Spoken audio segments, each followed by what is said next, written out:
خالد ہجوم کو چیرتا ہوا آگے چلا گیا۔ وہ قریش کے سردار کے جنگجو بیٹے خبیب رضی اللہ تعالی عنہ نے خالد کو دیکھ کر بڑی بلند آواز سے کہا، تیرا قبیلہ ہم دونوں کا خون بہا کر اس مقدس آواز کو خاموش نہیں کر سکتا جو غار حرا سے اٹھی ہے۔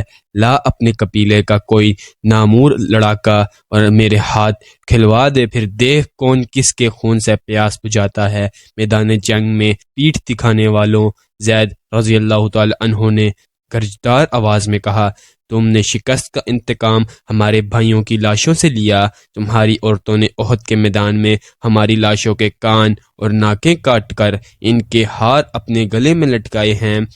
آج 4 برس بعد مدینہ کی طرف جاتے ہوئے خالد کو خبیب رضی اللہ تعالی عنہ اور زید رضی اللہ تعالی عنہ کی للکار اور تانے صاف سنائی دے رہے تھے۔ وہ زید رضی اللہ تعالی عنہ کے تانوں کو برداشت نہیں کر سکا تھا۔ آج 4 برس بعد اسے یہ تانا یاد آیا تو بھی اس کے جسم میں جھرجھری لی۔ اسے احد کے میدان کا وہ منظر یاد آیا جب ابو سفیان کی بیوی ہند نے حمزہ رضی اللہ تعالی عنہ کی لاش کا کلیجہ نکال کر اپنے منہ میں ڈال لیا، چبا کر اگل دیا تھا۔ اسی عورت نے اپنے ساتھ کی عورتوں سے کہا تھا کہ وہ مسلمانوں کی لاشوں کے کان اور ناکیں کاٹ لائیں۔ ان عورتوں نے اس کے آگے کانوں اور ناکوں کا ڈھیر لگا دیا تھا۔ ہند نے ان کے کانوں اور ناکوں کا ہار بنایا اور اپنے گلے میں ڈال لیا تھا، اور وہ پاگلوں کی طرح میدان میں ایک گیت گاتی اور ناچتی پھرتی تھی۔ اس منظر کو اس کے خاوند ابو سفیان نے پسند نہیں کیا تھا۔ خالد نے تو نفرت سے منہ پھیر لیا تھا۔ 3-4 ماہ بعد 2 مسلمان جن کے ہاتھ رسیوں سے بندھے ہوئے تھے اسے تانے دے رہے تھے۔ وہ اوچھے طریقے سے انتقام لینے والا آدمی نہیں تھا۔ وہ یہاں سے کھسک آیا اور اہل قریش کے ہجوم میں گم ہو گیا۔ اسے اس قبیلے کا ایک آدمی مل گیا جو ان 2 مسلمانوں کو پکڑ کر لایا تھا۔ کسی بھی تاریخ میں اس قبیلے کا نام نہیں ہے۔ مورخوں نے بھی حشام کے حوالے سے ایک جنگجو قبیلہ لکھا ہے جو قریش کا اتحادی تھا۔ خالد نے اس جنگجو قبیلے کے اس آدمی سے پوچھا کہ ان 2 مسلمانوں کو کس طرح پکڑا گیا؟ خدا کی قسم، اس آدمی نے کہا، کہو تو ہم ان مسلمانوں کے رسول کو پکڑ لائیں اور نیلامی کے چبوترے پر کھڑا کر دیں۔ تم جو کام نہیں کر سکتے اس کی قسم نہ کھاؤ۔ خالد نے کہا، مجھے بتاؤ کہ ان 2 کو کہاں سے پکڑا گیا ہے؟ یہ 6 تھے، اس شخص نے جواب دیا۔ ہم نے احد میں مارے جانے والوں کا انتقام لیا ہے، آئندہ بھی ایسے ہی انتقام لیتے رہیں گے۔ ہمارے قبیلے کے کچھ آدمی مدینہ میں محمد صلی اللہ علیہ وسلم کے پاس گئے اور کہا کہ وہ اسلام قبول کرنے آئے ہیں۔ انہوں نے یہ بھی کہا کہ ان کا پورا قبیلہ اسلام قبول کرنے کا ارادہ کر چکا ہے، لیکن پورا قبیلہ مدینہ نہیں آ سکتا۔ ہمارے ان آدمیوں نے محمد صلی اللہ علیہ وسلم سے کہا کہ ان کے ساتھ چند ایک مسلمانوں کو ان کے قبیلے میں بھیجا جائے جو پورے قبیلے کو مسلمان کرے اور پھر قبیلے کو مذہبی تعلیم دینے کے لیے کچھ عرصہ وہیں رہے۔ ہمارے یہ آدمی جب واپس آئے تو ان کے ساتھ 6 مسلمان تھے۔ ادھر ہمارے سردار شارجہ بن مغیث نے 100 آدمیوں کو رجی کے مقام پر بھیج دیا۔ جب یہ 6 مسلمان رجی پہنچے تو ہمارے 100 آدمیوں نے انہیں گھیر لیا۔ تم سن کر حیران ہوگے کہ یہ 6 مسلمان تلواریں نکال کر 100 آدمی سے مقابلے پر آ گئے۔ ہم نے 3 کو مار ڈالا اور 3 کو پکڑ لیا، ان کے ہاتھ رسیوں سے باندھ دیے۔ شارجہ بن مغیث نے حکم دیا تھا کہ مدینہ سے کچھ مسلمان تمہارے دھوکے میں آ کر تمہارے ساتھ آ گئے تو ان میں سے 2-3 کو مکہ لے جانا اور انتقام لینے والوں کے ہاتھوں فروخت کر دینا۔ ہم 3 کو ادھر لا رہے تھے، راستے میں ان میں سے ایک نے رسیوں میں سے ہاتھ نکال لیے، مگر وہ بھاگا نہیں۔ وہ اتنا پھرتیلا تھا، اس نے ہمارے ایک آدمی کی نیام سے تلوار نکال لی، کیونکہ اسے ہم نے نہتا کر رکھا تھا۔ اس نے بڑی تیزی سے ہمارے 2 آدمیوں کو مار ڈالا۔ اکیلا آدمی اتنے سارے آدمیوں کا مقابلہ کب تک کرتا؟ وہ مارا گیا اور ہم نے اس کے جسم کا کیما کر دیا۔ یہ 2 رہ گئے ہیں، ہم نے ان کے ہاتھ اور زیادہ مضبوطی سے باندھ دیے اور یہاں لے آئے، اور تم خوش ہو؟ خالد نے اسے تنزیہ کہا، محمد صلی اللہ علیہ وسلم کیا کہے گا؟ اہل قریش اور ان کے دوست قبیلے اتنے بزدل ہو گئے ہیں کہ اب دھوکے دینے اور 6 آدمیوں کو 100 سے مروانے پر اتر آئے ہیں۔ کیا تم نے مجھے یہ بات سناتے شرم محسوس نہیں کی؟ کیا ان 100 آدمیوں نے اپنی ماؤں کو شرمسار نہیں کیا جن کا انہوں نے دودھ پیا ہے؟ تم نے میدان جنگ میں مسلمانوں کا کیا بگاڑ لیا تھا؟ ولید کے بیٹے، اس آدمی نے کہا، کیا تم محمد صلی اللہ علیہ وسلم کی طاقت کا مقابلہ کر سکتے ہو؟ بدر میں 1000 قریش 313 مسلمانوں سے مار کھا آئے تھے۔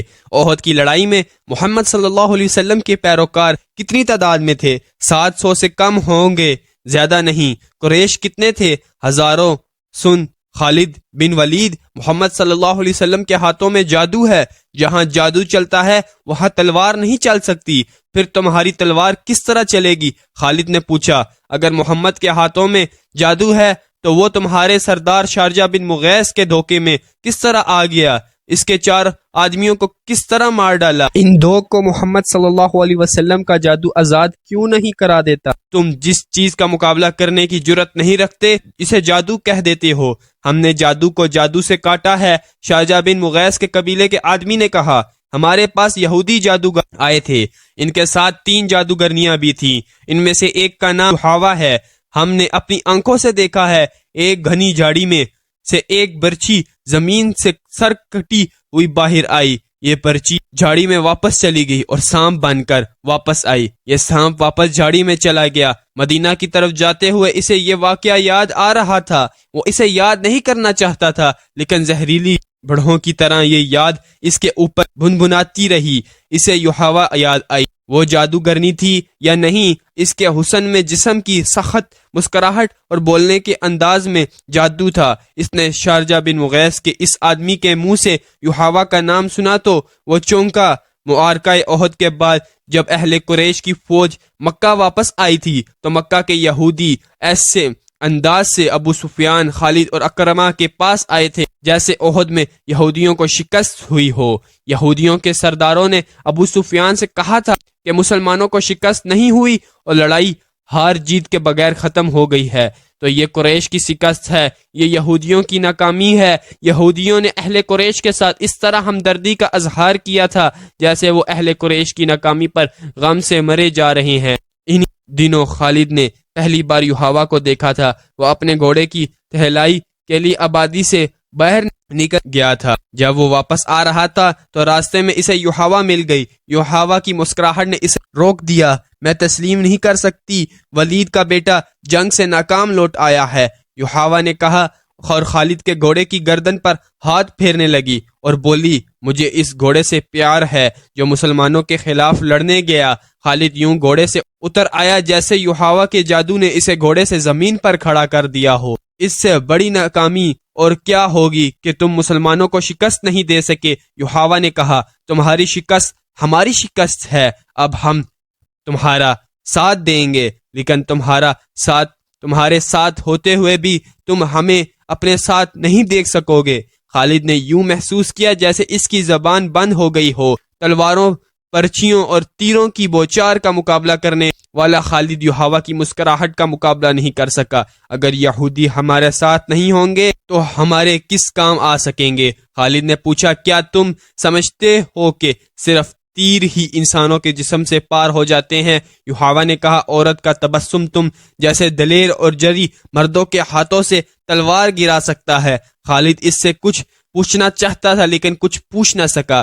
یحاوہ نے اس کی آنکھوں میں آنکھیں ڈالیں اور پھولوں کی پنکھڑیاں جیسی ہونٹوں پر تبسم آ گیا۔ یحاوہ آگے چل پڑی، خالد اسے دیکھتا رہا۔ اس کے گھوڑے نے کھر مارا تو خالد اپنے آپ میں آ گیا، وہ بڑی تیزی سے گھوڑے پر سوار ہوا اور چل پڑا۔ کچھ دور آ کر اس نے پیچھے دیکھا، یحاوہ رک کر اسے دیکھ رہی تھی۔ یحاوہ نے اپنے ہاتھ ذرا اوپر کر لہرایا، اب جب کہ 2 مسلمانوں کو نیلام کیا جا رہا تھا اور خالد کو ایک آدمی نے بتایا تھا کہ ان مسلمانوں کو کس طرح دھوکے میں لایا گیا ہے، اور اس آدمی نے یحاوہ کا نام بھی لیا، تو اس نے ارادہ کر لیا کہ معلوم کرے گا کہ یحاوہ نے وہ جادو کس طرح چلایا ہے۔ اسے اپنے قبیلے کا ایک سرکردہ آدمی مل گیا، اس سے اسے پتا چلا کہ یہ مسلمان اہل قریش کے ہاتھ کس طرح آئے ہیں۔ 3-4 سرکردہ یہودی یحاوہ اور 2-3 اور یہودیوں کو ساتھ لے کر شارجہ بن مغیث کے پاس چلے گئے۔ یہ قبیلہ تھا جو جنگجو،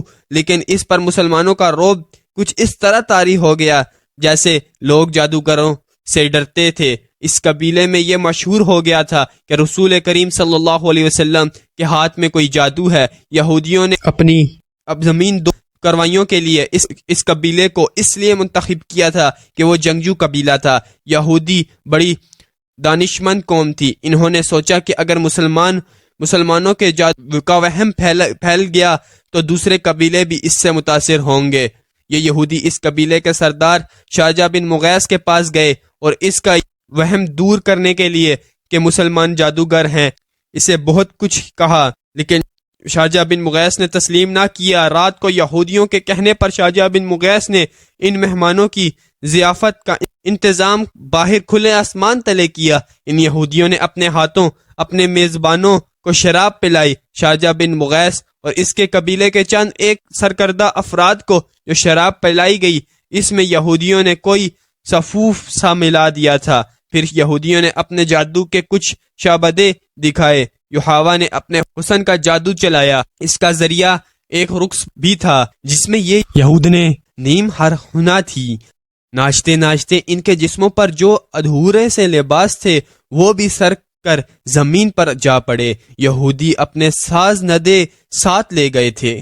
اگلے روز جب شارجہ بن مغیث کی آنکھ کھلی تو اسے محسوس ہوا جیسے وہ بڑے ہی حسین خواب سے جاگا ہو۔ اس کے خیالات بدلے ہوئے تھے۔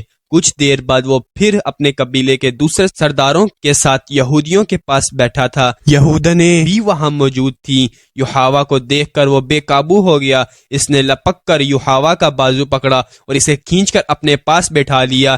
ضروری نہیں کہ دشمن کو میدان میں للکار کر اسے شکست دی جائے۔ ایک یہودی نے کہا، ہم مسلمانوں کو دوسرے طریقے سے بھی ختم کر سکتے ہیں، اس کا ایک طریقہ ہم تمہیں بتاتے ہیں۔ خالد کو بتایا گیا کہ ان 6 مسلمانوں کو مدینہ سے دھوکے سے لانے کا یہ طریقہ یہودیوں نے بتایا تھا، اور شارجہ بن مغیث نے جو آدمی رسول کریم صلی اللہ علیہ وسلم کے پاس بھیجے تھے ان میں سے ایک یہودی بھی تھا۔ خالد مسلمانوں کو اپنا بدترین دشمن سمجھتا تھا، لیکن اسے یہ غیر جنگی طریقے اچھے نہیں لگتے تھے۔ خالد اپنے گھر گیا، اپنی ایک خادمہ سے کہا کہ وہ یحاوہ یہودن کو بلا لائے۔ یحاوہ اتنی جلدی اس کے پاس آئی جیسے وہ اس کے بلاوے کے انتظار میں قریب ہی کہیں بیٹھی تھی۔ تم نے مسلمانوں کو کامیابی سے دھوکہ دیا ہے، خالد نے یحاوہ سے کہا، اور مغیث کے قبیلے کے لوگ تمہیں جادوگرنی کہنے لگے ہیں، لیکن یہ طریقہ مجھے پسند نہیں آیا۔ میری بات غور سے سنو خالد، تم اپنے قبیلے کہ نامور جنگجو ہو، لیکن تم میں عقل کی کمی ہے۔ دشمن کو مارنا ہے تلوار سے مارو اور اسے تیکھی نظروں سے ہلاک کر دو۔ تیر اور تلوار چلائے بغیر دشمن کو کوئی مجھ جیسی عورت ہی مار سکتی ہے۔ آج 4 برس بعد وہ جب صحرا میں تنہا جا رہا تھا، یحاوہ کی باتیں اسے یاد آ رہی تھیں۔ اس حد تک تو وہ خوش تھا کہ یہودی ان کے ساتھ تھے، لیکن اسے یہ بھی معلوم تھا کہ یہودیوں کی دوستی میں جہاں مسلمانوں کی دشمنی ہے وہاں ان کے اپنے مفادات بھی ہیں۔ البتہ اس نے یہ تسلیم کر لیا تھا کہ یحاوہ اگر جادوگرنی نہیں تو اس کے سراپا میں جادو کا کوئی اثر ضرور ہے۔ خالد کا گھوڑا مدینے کی طرف چلا جا رہا تھا۔ اس کے ذہن پر پھر خبیب بن عدی رضی اللہ تعالی عنہ اور زید بن الدسنہ رضی اللہ تعالی عنہ آ گئے۔ لوگ ان کی بولیاں بڑھ بڑھ کر دے رہے تھے۔ آخر سودا ہو گیا اور قریش کے 2 آدمیوں نے انہیں بہت سے سونے کے عوض خرید لیا۔ یہ دونوں آدمی ان دونوں صحابیوں رضی اللہ تعالی عنہ کو ابو سفیان کے پاس لے گئے۔ ہم نے اپنے عقیدے سے ہٹ کر محمد صلی اللہ علیہ وسلم کے پاس چلے جانے والے ان 2 آدمیوں کو اس لیے خریدا ہے کہ ان اہل قریش کے خون کا انتقام لیں جو احد کے میدان میں مارے گئے تھے۔ انہیں خریدنے والوں نے کہا، ہم انہیں آپ کے حوالے کرتے ہیں، آپ قریش کے سردار روسالار ہیں۔ ہاں، ابو سفیان نے کہا، مکہ کی زمین مسلمانوں کے خون کی پیاسی ہے، ان 2 مسلمانوں کا خون اپنی زمین کو پلا دو۔ لیکن مجھے یاد آ گیا ہے کہ یہ مہینہ جو گزر رہا ہے ہمارے دیوتاؤں ازیا اور حبل کا مقدس مہینہ ہے، یہ مہینہ ختم ہو لینے دو۔ اگلے دن انہیں کھلے میدان میں لے جا کر لکڑی کے کھمبوں کے ساتھ باندھ دینا اور مجھے بلا لینا۔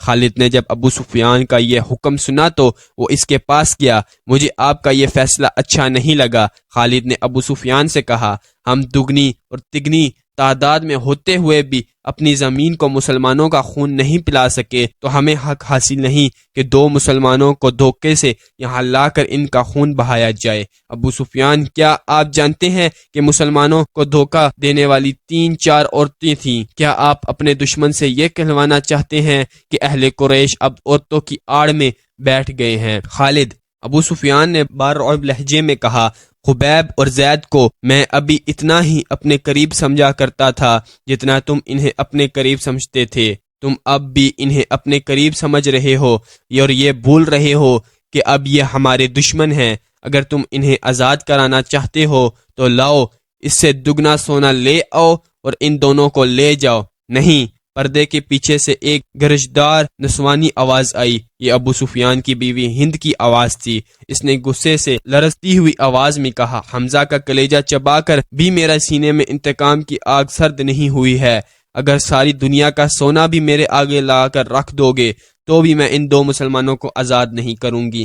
ابو سفیان، خالد نے کہا، اگر میری بیوی میری بات کے درمیان یوں بولتی تو میں اس کی زبان کھینچ لیتا۔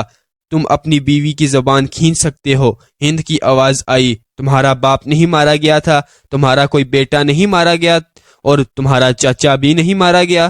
ایک بھائی قید ہوا تھا اور تم مسلمانوں کے پاس جا کر منہ مانگا فدیہ دے کر اپنے بھائی کو چھڑا لائے۔ آگ جو میرے سینے میں جل رہی ہے، تم اس کی تپش سے ناآشنا ہو۔ خالد نے ابو سفیان کی طرف دیکھا۔ ابو سفیان کے چہرے پر جہاں مردانہ جاؤ جلال اور ایک جنگجو سردار کا تاثر تھا، وہاں ایک خاوند کی بے بسی کی جھلک بھی تھی۔ ہاں خالد، ابو سفیان نے کہا، جس دل پر چوٹ پڑتی ہے اس کے خیالات تم سے بہت مختلف ہوتے ہیں۔ کسی کو اپنا دشمن کہنا کچھ اور بات ہے، لیکن اپنے دشمن کو پنے کسی عزیز کا خون بخش دینا بڑی ہی ناممکن بات ہے۔ تم کس کو قائل کرو گے کہ وہ ان دو مسلمانوں کی جان بخشی کر دے؟ تم جاؤ خالد، ان دو مسلمانوں کو اپنے قبیلے کے رحم و کرم پر چھوڑ دو۔ خالد خاموشی سے واپس چلا گیا۔ پھر خالد کو وہ بھیانک منظر یاد آیا جب باہر میدان میں لکڑی کی وہ دو کھمبوں کے ساتھ خبیب رضی اللہ تعالی عنہ اور زید رضی اللہ تعالی عنہ باندھے کھڑے تھے۔ تماشائیوں کا چیختا چلاتا ہوا ہجوم اکٹھا ہو گیا تھا۔ ادھر سے ابو سفیان اور ہند گھوڑوں پر سوار ہجوم میں داخل ہوئے۔ ہجوم کے نعرے اور انتقامی نعرے پہلے سے زیادہ بلند ہو گئے۔ اگر اس ہجوم میں کوئی خاموش تھا تو وہ صرف خالد تھا۔ ابو سفیان گھوڑے پر سوار دونوں قیدیوں کے قریب گیا اور دونوں نے اسے کہا کہ وہ زندگی کی آخری نماز پڑھنا چاہتے ہیں۔ ابو سفیان نے انہیں اجازت دے دی۔ خالد اب مدینہ کی طرف جا رہا تھا۔ اسے جب وہ منظر یاد آیا کہ دونوں قیدیوں کے ہاتھ کھول دیے گئے اور وہ قبلہ روح ہو کر نماز پڑھنے لگے، خالد پر اس وقت جو اثر ہوا تھا وہ اب 4 برس بعد اس کی ذات سے ابھر آیا۔ گھوڑے کی پیٹھ پر بیٹھے بیٹھے خالد کا سر جھک گیا۔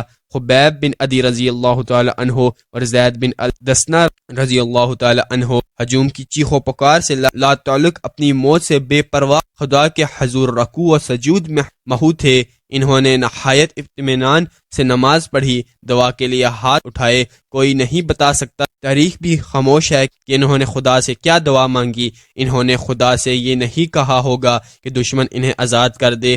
وہ اٹھے اور خود ہی لکڑی کے کھمبوں کے ساتھ پیٹھیں لگا کر کھڑے ہو گئے۔ آؤ بدقسمت انسانوں، ابو سفیان نے بڑی بلند آواز سے خبیب رضی اللہ تعالی عنہ اور زید رضی اللہ تعالی عنہ سے کہا، تمہاری قسمت اور زندگی میرے ہاتھ میں ہے۔ اپنی زبان سے کہہ دو کہ ہم اسلام کو ترک کرتے ہیں اور اب ہم اہل قریش میں سے ہیں اور 360 بتوں کو برحق مانتے ہیں۔ یہ اعلان کر دو اور اپنی زندگیاں مجھ سے واپس لو، اگر نہیں تو موت کو گلے لگاؤ۔ یہ بھی سوچ لو کہ تمہاری موت ساحل نہیں ہوگی۔ اے باطل کے پجاری ابو سفیان، زید رضی اللہ تعالی عنہ کی آواز گرجی، ہم لعنت بیچتے ہیں پتھروں کے ان بتوں پر جو اپنے اوپر بیٹھی ہوئی مکھی کو بھی نہیں اڑا سکتے۔ ہم لعنت بیچتے ہیں عزیہ اور حبل پر جو تمہیں اگلے جہان دوزخ کی آگ میں پھینکیں گے۔ ہم پجاری ہیں اس کی ایک اللہ کے جو رحمان ہے، جو رحیم ہے، اور ہم عاشق ہیں محمد الرسول اللہ صلی اللہ علیہ وسلم کے، جو اللہ کے رسول ہیں۔ میرا راستہ وہی ہے جو زید نے تمہیں دکھا دیا ہے۔ خبیب نے بلند آواز سے کہا، اے اہل مکہ، سچ وہی ہے جس کے نام پر ہم قربان ہو رہے ہیں۔ ہمیں نئی زندگی ملے گی جو اس زندگی سے بہت زیادہ حسین اور مقدس ہوگی۔ باندھ دو انہیں ان کھمبوں کے ساتھ۔ ابو سفیان نے حکم دیا، یہ موت کا ذائقہ چکھنے کے مشتاق ہیں۔ دونوں کے ہاتھ پیچھے کر کے کھمبوں کے ساتھ جکڑ دیے گئے۔ ابو سفیان نے گھوڑا موڑا اور ہجوم کی طرف آیا۔